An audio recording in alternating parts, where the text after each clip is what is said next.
Anong mensahe ang kailangang marinig ng mga Leo sa period na to? Pwedeng nangyayari na itong magiging reading o mangyayari pa lang. Kung hindi man para sa inyo itong magiging reading, edi baka para sa someone na malapit sa inyo o kakilala nyo mismo. Baka may lumabas na gender mamaya. Gawin nyo na lang energy, masculine at feminine energy. Pwede rin naman na wag nyo nang pansinin ang gender.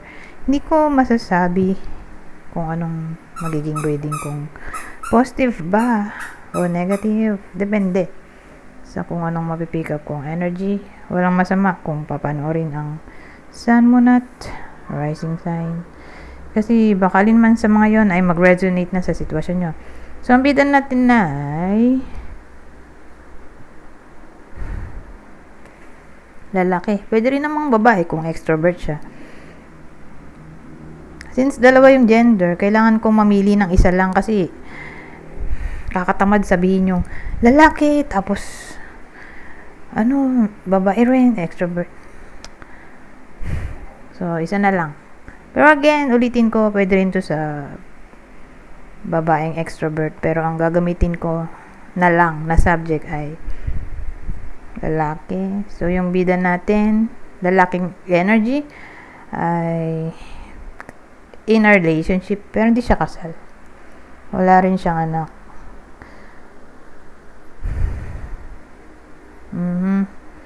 Ayan itong The Tower. Ano nangyari dyan?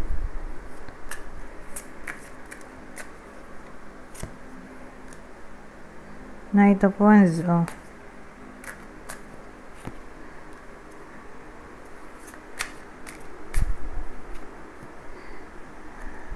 Six of Pentacles. Ano yun? Four of Cups.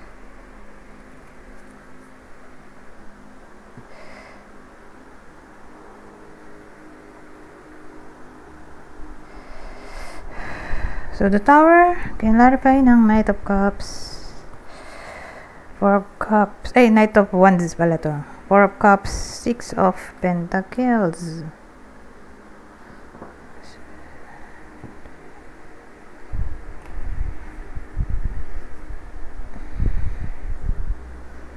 Well, ang dating sa akin, may something na dumating o darating pa lang. Whether nangyayari na to o mangyayari pa lang. Pero kasi parang may dumating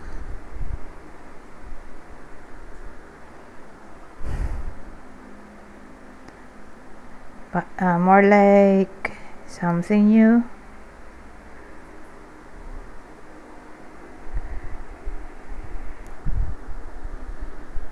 Kaya lang hindi interesado.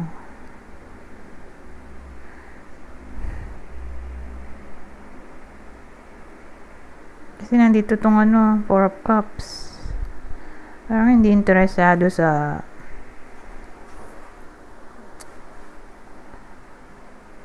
blessing o new opportunity na dala-dala ng Six of Pentacles.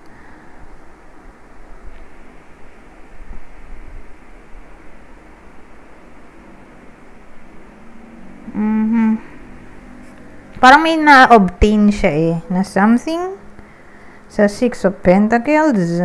Pero for some reason, di niya nagustuhan o di niya type yung dumating ba. Ang weird, di ba? Sabagay, nangyayari talaga yun sa totoong buhay.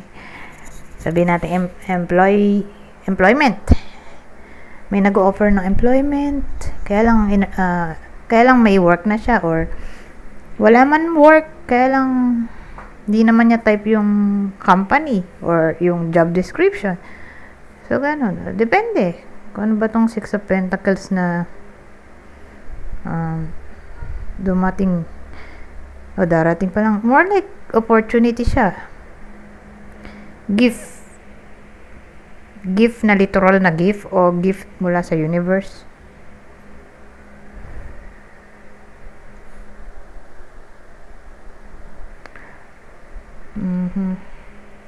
So again, more like prosperity, abundance, blessing kasi yung Six of Pentacles eh. So again, may something na darating or dumating na pero hindi type. Ano kaya yun, no? Hindi type nung... Kahit tingnan nyo, oh, kahit ito eh, hindi niya type. Sabihin natin ito ay ito, itong kamay, hindi niya type. Ito namang Knight of Wands eh, sabihin natin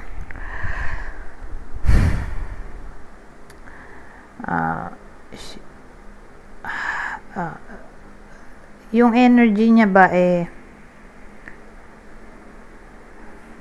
paiba-iba. Baka unpredictable or somewhat adventurous. So, ewan ko. For some reason, yung opportunity na dumating, parang naghahangad pa siya na mas better doon.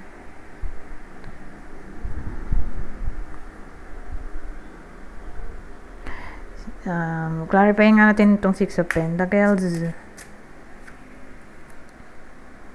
Oh, heart pero tingnan natin ano na susunod.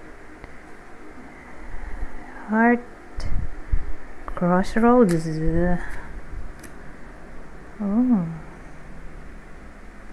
Ay, may opportunity talaga, oh. Oh, chance. Dito sa ano? Clover. Ano to? Bakit meron tayong ano, oh? Heart.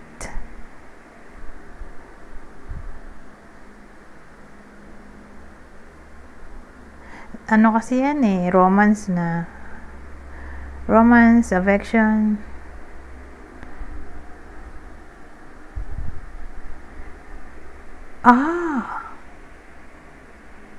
Baka may magkagusto.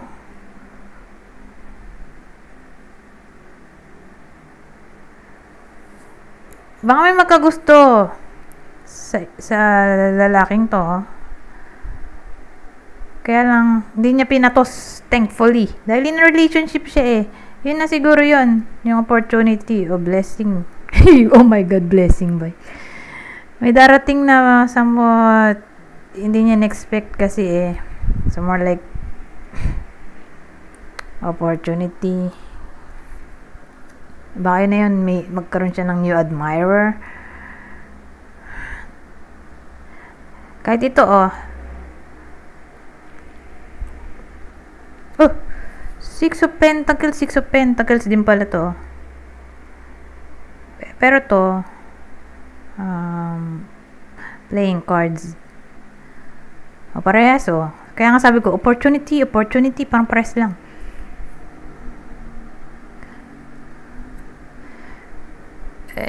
Pag ganito, ano siya, ito mo, nagsalawaan siya dito o. Dalawa. Tapos katabi niya to. So, ibig sabihin, ito yung karelasyon niya. Original at ito yung bago. Nagmukha siyang unexpected admirer. Thankfully. At di siya interesado. At in a relationship na siya eh. Buti na lang, di ba? Buti na lang talaga. Tinanggihan niya dito oh. Ayun oh. Parang yung tao na mismo lumalapit sa kanya. Ito na yun. Kasi sabi ko kanina, may mga blessing na hindi natin type, hindi natin gusto. So, more like admirer. Ito, sabi ko kanina, parang something new. O, new experience. Nabay ka na lang sa pagiging adventures. Pero again, hindi siya interesado, oh. Buti na lang talaga. Or ito ay card ng flirtiness, pwede rin. Buti na lang talaga. May Four of Wands. Ay, yun. Celebration na. Celebration. Kasi, ginawa niya yung sa tingin niya ay tama. At naging committed siya sa kanyang partner. Thankfully, ayan. Dahil dyan, may palakpak siya. May palakpak yung bida natin. Sa kwentong ito.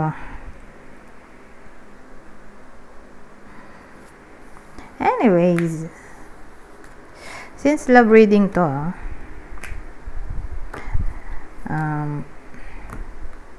lalagay tayo ng clue.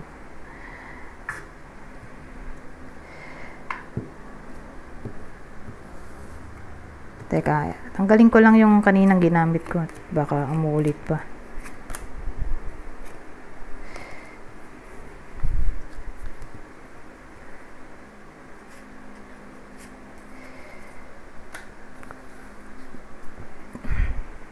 So, ito yung possible partner o person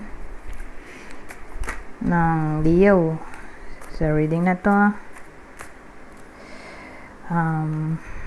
Capricorn, Sagittarius, Taurus. Ngayon, kung di man para sa inyo tong reading, edi baka para sa someone na malapit sa inyo, kakilala o idol.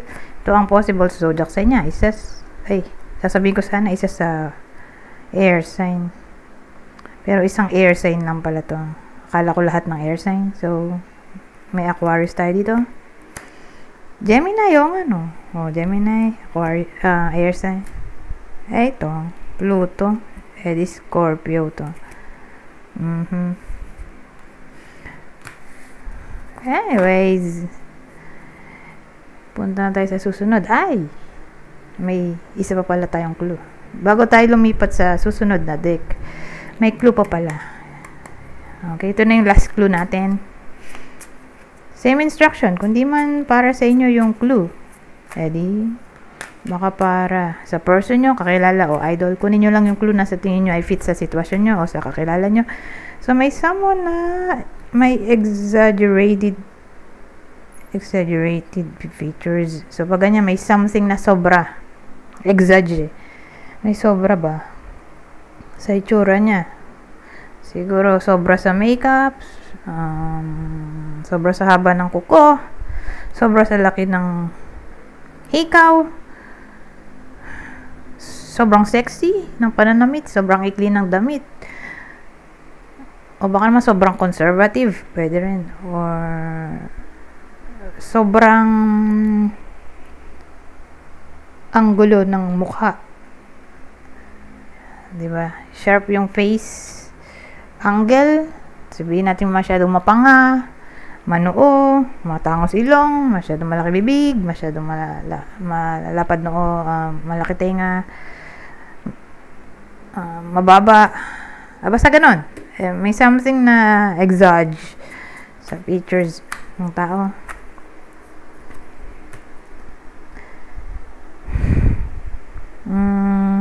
Hindi payat, hindi rin mataba. Sakto lang ang pangangatawan ito.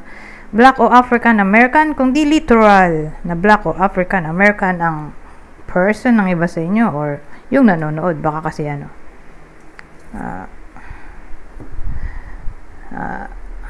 tawag dito half Filipino o half American. Basta may Black o African American, kung di literal na ganyan, may ganyan sa mga lovers, baka may someone na nasa Africa o America. Kung di man ganun, foreigner na lang. Maaring may foreigner dito sa relasyon na to, or long distance, pwede rin. Long distance relationship.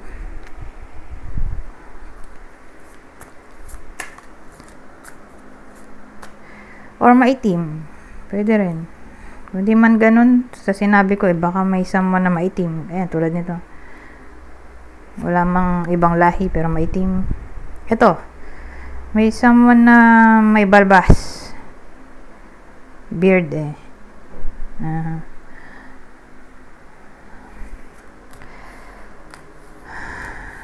Anyways, lipat na tayo sa susunod.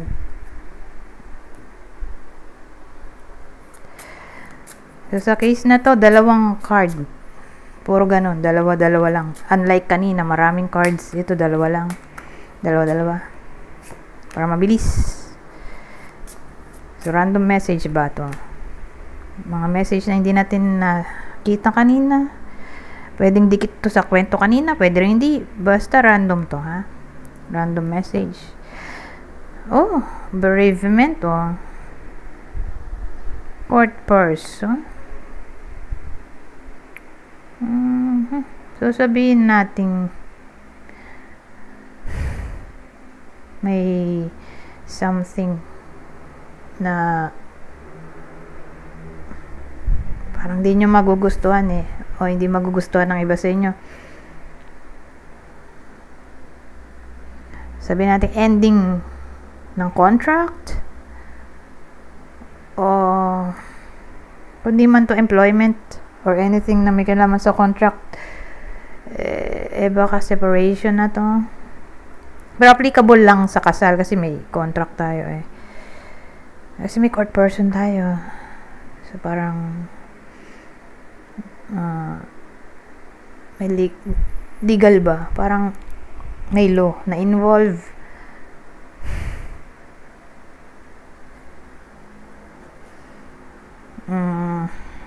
O sabihin natin kung di man ganon ay ano ba, nagpo-process yung iba sa inyo ng legal papers.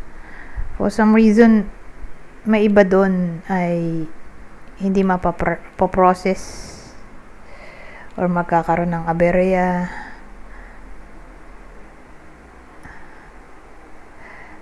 Ngayon, ibang case, kung di man separation, dun sa kasal dun lang sa kasal to. Dito tatama sa hindi kasal. So sa kasal lang. Hindi man dun nga sa kasal may separation, baka magkaroon ng cheating issues, infidelity.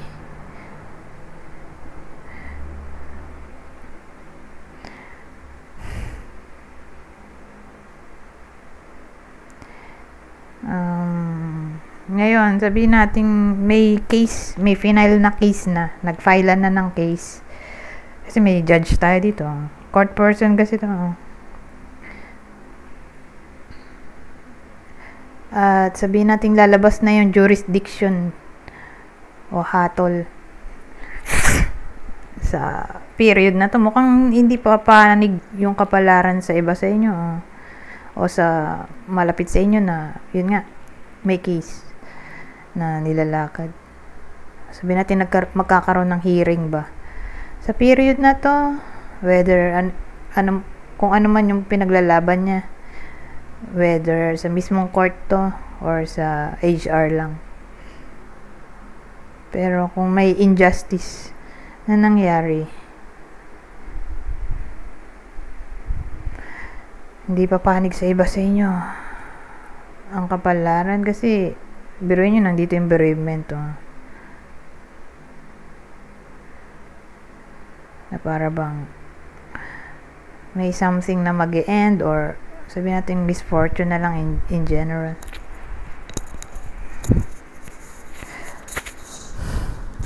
Since sad to, lipat na tayo sa susunod.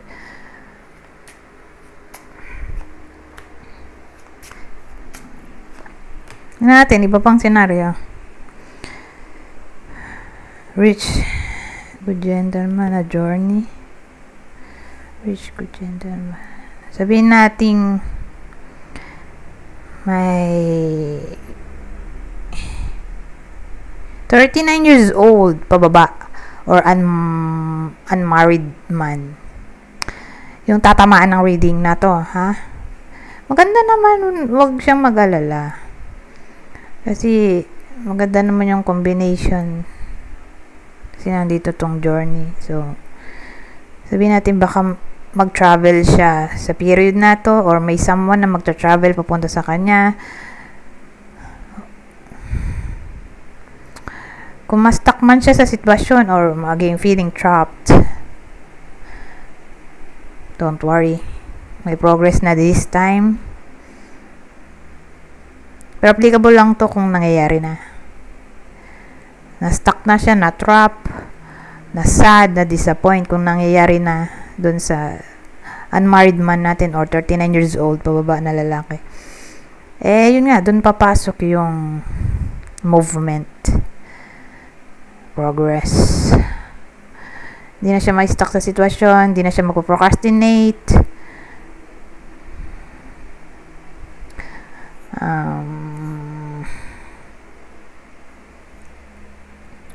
Ano ba ba?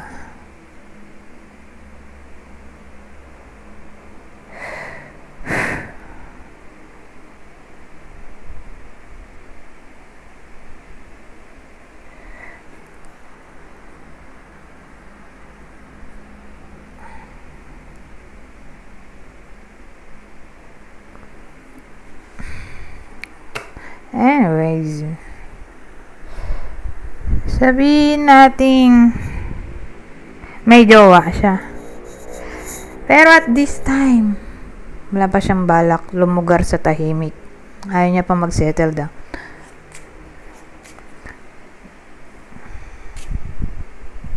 Lipat na tayo sa susunod na deck.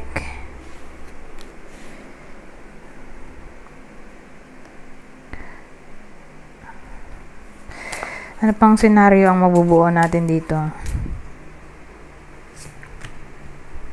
Unity.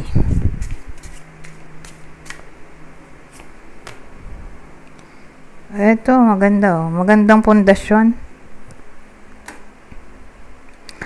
Mga inner relationship, mananatiling inner relationship, mga naghiwalay, ay pwede pang magkabalikan. Unity, the strength. Oh. Parang ano, matibay na connection. Oh, kung di man literally sa kasal, maganda kung ano. Clarify natin tong part na to. Saan ba to tutungo? Sa friendship ba to? Relasyon o trabaho na hindi magre-resign or hindi matatanggal sa trabaho?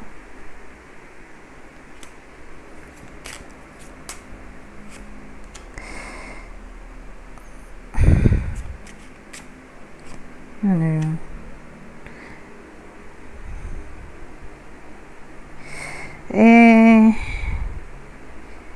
Saan to tatama? Applicable lang to sa naging sad ba? Sa topic ng marriage. Topic ng marriage at career. So, ibig sabihin, walang hiwalayan, whether magkaaway sila ngayon o hiwalay na talaga, pero recently lang. Kumbaga, nag-away sila, pero hindi pa final yung hiwalayan, nag-away lang. May chance pa ng reconciliation. So, again, kung mag-away yung magkarelasyon na kasal, dun lang sa kasal to tatama, magkakabati pa sila. O recently lang yung breakup, 3 months lang pababa. May chance pa ng reconciliation.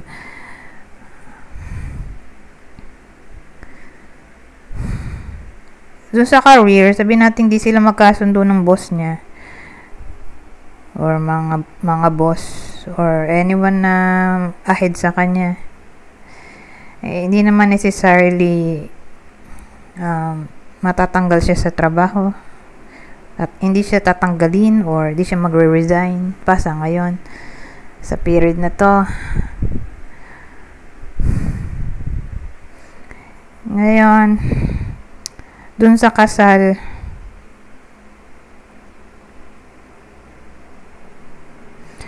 applicable lang to kung nanay na siya.